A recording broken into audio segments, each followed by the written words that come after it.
है। ठीक है, तो यहां पर एक चीज मैं आपको बताता हूं, जैसे पॉइंट 3 को ही ले लेते हैं बच्चे, पॉइंट 3 बार है। अब मुझे ना इसे p बाई क्यू के फॉर्म में बनाना है। अब 5 मिनट, अगले 5 मिनट ध्यान से सुन लो, पेन को साइड में रखकर अगले 5 मिनट बाद पीडीएफ ओपन करूंगा और एक एक सवाल को आप मुझसे पहले सॉल्व करते जाओगे। देखना यहां पर जैसे मैंने कहा पॉइंट 3 बार है बच्चे, करना क्या है, आपने देखना है पॉइंट के तुरंत बाद वाली संख्या के ऊपर बार है।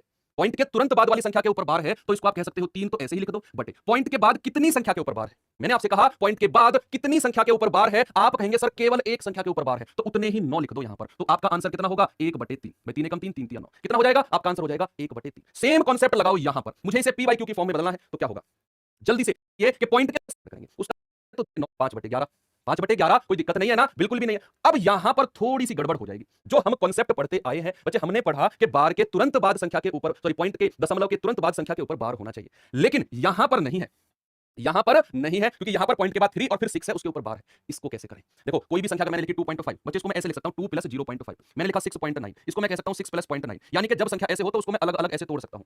तो जैसे ये है 2.036, तो 2.036 है ना, सॉरी 2.36, इसको मैं कह सकता हूं 2 + 0.36 और उसके ऊपर बार। इस 2 को अलग हटा दो, इस 2 को अलग हटा दो। पहले मेरा टारगेट है इसको p बाई क्यू इस फॉर्म में बदलना, फिर हम 2 के साथ इसको सॉल्व कर लेंगे। अब हमारा टारगेट है कि सर अब तक तो हम पढ़ते आए थे कि पॉइंट के तुरंत बाद बार, पॉइंट के तुरंत बाद बार, पॉइंट के तुरंत बाद बार होना चाहिए, लेकिन इस केस में तो नहीं है। यहां पर क्या करें बच्चे, आपको अब मैं एक कॉन्सेप्ट बता रहा हूं, क्या करना है, इस पूरी संख्या को लिखो। 36 को मैंने यहां पर लिखा, 36 को मैंने यहां पर लिखा, उसमें से वो संख्या घटा दो जिसके ऊपर बार नहीं है। भैया बार किसके ऊपर नहीं है, 3 के ऊपर बार नहीं है, तो इसमें से ये 3 घटा दो, इसमें से ये 3 घटा दो। अगला काम क्या करना है, बटे बटे जिस संख्या के ऊपर बार है ना, उसको तो हम पहले से ही 9 देते आए हैं, तो एक संख्या के ऊपर बार है तो एक 9 लिख दो, और जिस संख्या के ऊपर बार नहीं है, जितनी संख्या के ऊपर बार नहीं है उतने 0 लिख दो। एक दो क्वेश्चन और कराऊंगा, चीजें दिमाग में सेट हो जाएंगी। इसको रिपीट करता हूं, सुनना। मैंने कहा पॉइंट 36 और 6 के ऊपर बार, सामने देखिए मैंने 36 को पूरा 36 लिखा, उसमें से मैंने बच्चे उस संख्या को घटा दिया, मैंने उस संख्या को घटा दिया जिसके ऊपर बार नहीं था, बटे अब मैंने एक 9 दिया उसको जिसके ऊपर बार है, एक संख्या के ऊपर बार है तो एक 9 माइनस, सॉरी अब जिस संख्या के ऊपर बार नहीं है उतने मैंने 0 रख दी, तो कितना होगा 33/90, तो 3 से जाएगा 11 बार, 3 से जाएगा 30 बार। अब ये 2 पहले से ही था, तो आपका आंसर कितना होगा, 2 + 11/30, कितना हो जाएगा, 30 दूनी 60 और 11 71/30, आपका बिल्कुल करेक्ट आंसर होगा। कितना होगा, 71/30। मैं फिर से रिपीट करता हूं, टेंशन लेने की जरूरत नहीं है, फिर से रिपीट करता हूं।